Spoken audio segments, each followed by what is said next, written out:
दोस्तों, हमारे चैनल में आप लोगों का स्वागत है। आज एक अरेंज मैरिज लव स्टोरी कहानी सुनाने की कोशिश कर रही हूँ। अभी यह अरेंज मैरिज बोले तो पूनम और अक्षय दोनों ही अनजान होंगे, बराबर दोनों ही अनजान थे। उनकी शादी दोनों के परिवार वालों ने मिलकर पक्की की। दोनों ही मिडिल क्लास परिवार से थे।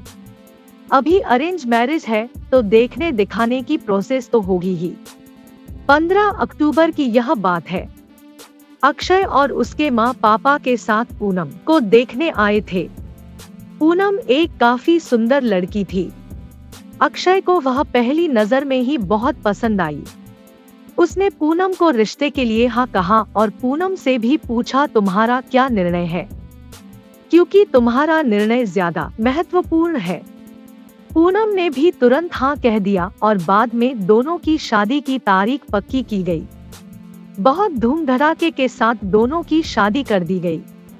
उनकी शादी अक्षय के घर पर हुई। अक्षय का घर शहर के 1 BHK के घरों जीतना था। शादी की सारी विधि खत्म हुई। बाद में दोनों अपने रूम में फ्रेश होकर अपने कपड़े बदल कर आते हैं। दोनों की वह शादी की पहली रात थी। अक्षय धीरे से पूनम को आवाज देते हुए बोलता है, आज से हमारी नई जिंदगी की शुरुआत है।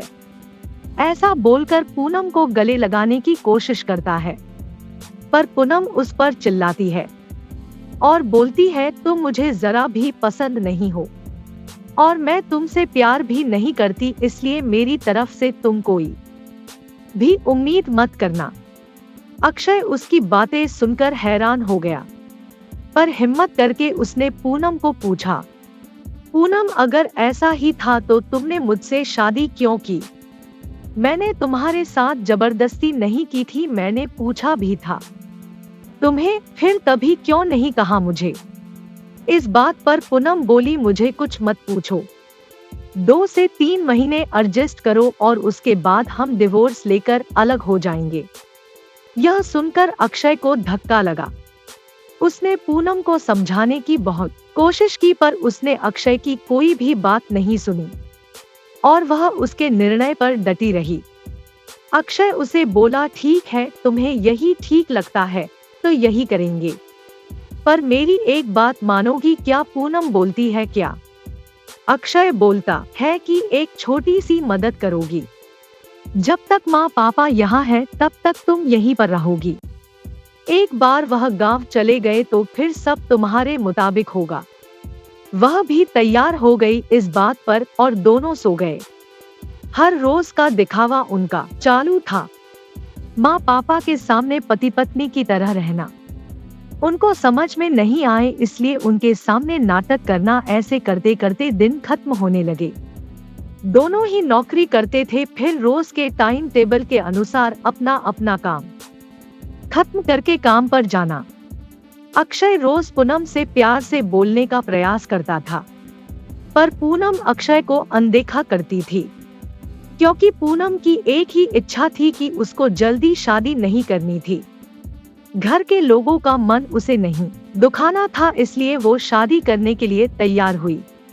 पर शादी करने के बाद भी वो फिर से अकेली रहने का विचार करती थी, क्योंकि उसे खुद की लाइफ किसी के साथ शेयर नहीं करनी थी। जैसे तैसे उसके दिन ढकेल रही थी। अक्षय मात्र उसे हमेशा अपनी पत्नी का दर्जा देने का प्रयास कर रहा था, पर पूनम कभी भी अक्षय को पति का दर्जा नहीं देती थी। एक दिन फर्श पर पानी गिरा हुआ था, तब पूनम का पैर उस पर अचानक से फिसला और उसका पैर फ्रैक्चर हो गया। अक्षय तुरंत उसे डॉक्टर के पास लेकर गया। उसका इलाज होता है। डॉक्टर कहता है, पैर पर जरा सा भी जोर नहीं देना है, उसकी काफी देखभाल करने के लिए बोलते हैं। फिर क्या, अक्षय उसका बहुत ख्याल रखने लगा। हर रोज उसके पैर की मालिश करता था। उसका पैर में चोट होने के कारण उसे ठीक से खड़ा भी नहीं हुआ जा रहा था। घर के काम और खाने की जिम्मेदारी अक्षय पर आ गई थी, पर अक्षय को तो पहले से ही ये सब की आदत थी।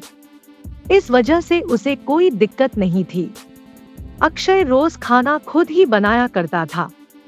उसके माँ पापा भी उसे थोड़ा घर काम में मदद करते थे। रोज काम पर जाने से पहले पूनम के लिए नाश्ता और खाना बनाकर खुद के हाथों से उसे नाश्ता खिलाता और फिर काम पर जाता था।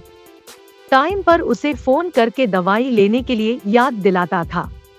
काम पर से आने के बाद सबसे पहले उसके पैरों की मालिश करता था। उसे थोड़ा चलने के लिए मदद करता था। कोई भी काम हो उसके लिए मन से करता था।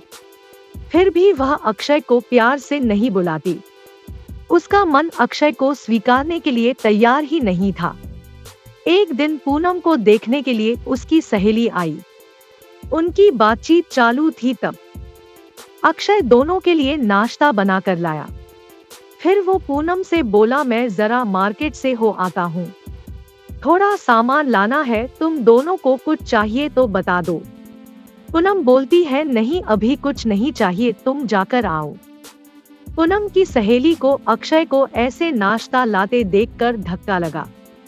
उसने पूनम को पूछा, पूनम घर के काम सब तुम्हारा पति ही करता है क्या? हाँ, मेरा पैर फ्रैक्चर होने के बाद से वही देखते हैं। पूनम की सहेली पूनम को बोलती है कि तुम बहुत खुशनसीब हो जो तुम्हें इतना प्यार करने वाला पति मिला।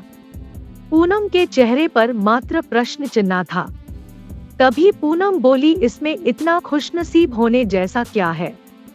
उसकी सहेली बोली, अरे मेरा पति मुझे पूछता तक नहीं है कि कैसी हो, तुम खाना खाया कि नहीं, और मेरे पति ने आज तक कभी मुझको चाय तक नहीं पिलाई। मुझे भी लगता था मेरे पति भी मेरा ख्याल रखे। ज्यादा कुछ नहीं, पर प्यार भरे शब्द ही बोले तो बहुत होता मेरे लिए। बहुत इच्छा होती है यार, पर इसके बजाय मुझे हमेशा निराशा ही मिली। बहुत मन दुखता है मेरा यार। यह सब सुनकर पूनम विचार में डूब गई। उसके मन में अक्षय के प्रति प्यार जगने लगा। अक्षय का प्यार उसकी आंखों के सामने आने लगा। वह उस पर जान छिड़कता है, यह उसे समझने लगा। अभी धीरे धीरे पूनम को भी अक्षय से प्यार होने लगा था। वो उस पर विश्वास करने लगी थी। अक्षय के मन पर मात्र एक ही डर था कि माँ बाप गाँव गए तो हमारा डिवोर्स हो जाएगा, पूनम मुझे छोड़कर चली जाएगी और समाज में मेरी इज्जत कम हो जाएगी। तभी माँ पापा अक्षय को बोलते हैं कि अभी हमें गाँव जाना चाहिए, थोड़े दिन रह कर खेती वगैरह करके आते हैं। अक्षय उनको जाने नहीं देना चाहता था और उनको डिवोर्स के बारे में भी बता नहीं सकता था। अक्षय सोच रहा होता है कि अभी पूनम को सब कैसे पूछे, कैसे बोलूं उसके साथ। ऐसे सोचते सोचते ही सो जाता है। सुबह उठता है तो देखता है कि पूनम बहुत जल्दबाजी में थी। वह जॉब पर जाने के लिए निकलती है। तब जाते जाते पूनम बोली कि अक्षय टिफिन बना कर रखा है, लेकर जाना। कपड़ों को इस्त्री करके रख दिया है और नाश्ता भी करके जाना, और हाँ आज घर पर जल्दी आना, यह बोलकर निकल गई। अक्षय मन में ही सोचने लगा कि जिसने आज तक एक गिलास पानी तक दिया नहीं, आज अचानक ऐसे उसने इतना सब कैसे किया। अक्षय का मन बहुत अशांत सा हो गया। वह भी सब काम करके ऑफिस के लिए निकल गया। उसके मन में बस इतना ही चालू था कि आज हमें डिवोर्स के बारे में बोलना है। शाम का वक्त होता है। पूनम के बताने के अनुसार अक्षय जल्दी घर आता है। पूनम ने खाना बनाकर सब काम निपटा कर रखे थी। घर पर आते ही उसे चाय देती है। यह सब अक्षय के लिए नई बात थी। चाय पीते पीते अक्षय धीरे से पूनम को पूछता है, पूनम तुम ठीक तो हो ना? तुमने निर्णय तो लिया ही होगा ना? मुझे छोड़कर जाने वाली हो, इसीलिए सब कर रही हो ना? इस पर पूनम बोलती है, मैंने अपना फैसला ले लिया है और मैं कहीं पर भी नहीं जा रही हूँ। मेरी पूरी जिंदगी मैं तुम्हारे साथ जीना चाहती हूँ। और जाकर अक्षय को गले लगा लेती है। वो बोलती है, मैं तुम्हें छोड़कर कहीं नहीं जाऊंगी, मैं तुमसे बहुत प्यार करने लगी हूँ और अभी यह हमारा रिश्ता कोई भी नहीं तोड़ सकता। जिंदगी में बहुत बड़ी भूल हो गई होती मुझसे अगर मैं तुम्हें खो देती तो। अरेंज मैरिज करके भी तुम्हारे जैसा इतना प्यार करने वाला पति मुझे मिला, यही मेरी खुश नसीबी है।